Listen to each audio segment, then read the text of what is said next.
പഴയ tube light പോലെയാണ് CPM.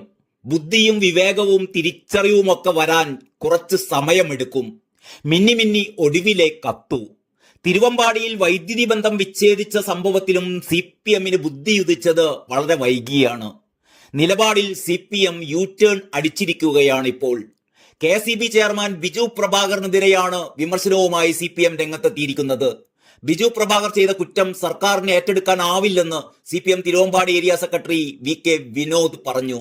തിരുവമ്പാടിയിൽ നടന്ന LDF പൊതുയോഗത്തിലായിരുന്നു വിനോദിന്റെ ഈ പരാമർശം.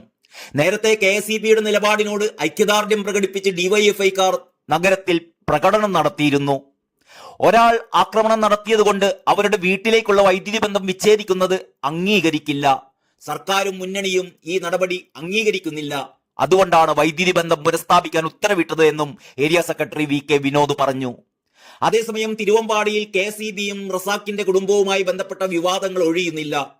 റസാഖിന്റെ മകൻ യൂത്ത് കോൺഗ്രസ് നേതാവായ അജ്മൽ KCB ഓഫീസ് ആക്രമിച്ചതിൽ പ്രതിഷേധിച്ച് KCB ഉദ്യോഗസ്ഥർ പ്രതിഷേധ മാർച്ച് നടത്തി. തിരുവമ്പാടിയിൽ വിശദീകരണ യോഗവും സംഘടിപ്പിച്ചു. അജ്മലും സഹോദരനും ചേർന്ന് ഓഫീസ് ആക്രമിച്ചു എന്നും ഉദ്യോഗസ്ഥർക്കടക്കം പരിക്കേൽക്കുകയും ഓഫീസ് തല്ലിത്തകർക്കുകയും ചെയ്തിരുന്നു എന്നുമാണ് KCBയുടെ ആരോപണം.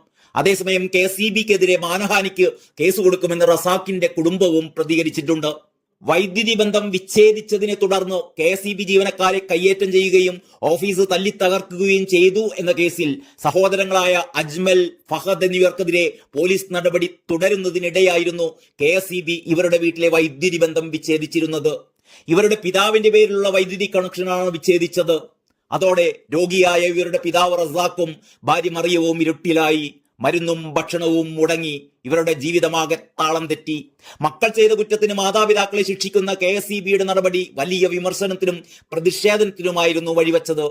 ഇതോടെ തീരുമാനത്തിൽ നിന്ന് പിന്മാറാൻ KCB തീരുമാനമെടുക്കുകയായിരുന്നു. ജീവനക്കാരുടെ സുരക്ഷ ഉറപ്പാക്കണമെന്നും ഇനി ആക്രമണം ഉണ്ടാകില്ലെന്ന് ഉറപ്പ് ലഭിച്ചാൽ വൈദ്യുതി പുനഃസ്ഥാപിക്കാമെന്നും വ്യക്തമാക്കി കലക്ടറുടെ നിർദ്ദേശപ്രകാരം തഹസീൽദാർ റസാഖിന്റെ വീട്ടിലെത്തിയെങ്കിലും ഇനി പ്രശ്നം ഉണ്ടാക്കില്ല എന്ന സത്യവാങ്മൂലത്തിൽ ഒപ്പുവെക്കാൻ റസാഖും കുടുംബവും തയ്യാറായിരുന്നില്ല. ഇതിനിടെ മനുഷ്യാവകാശ കമ്മീഷൻ അടക്കം ഇടപെട്ട സാഹചര്യത്തിൽ വീട്ടിലെ വൈദ്യുതി ബന്ധം ഒടുവിൽ സർക്കാർ പുനഃസ്ഥാപിക്കുകയായിരുന്നു.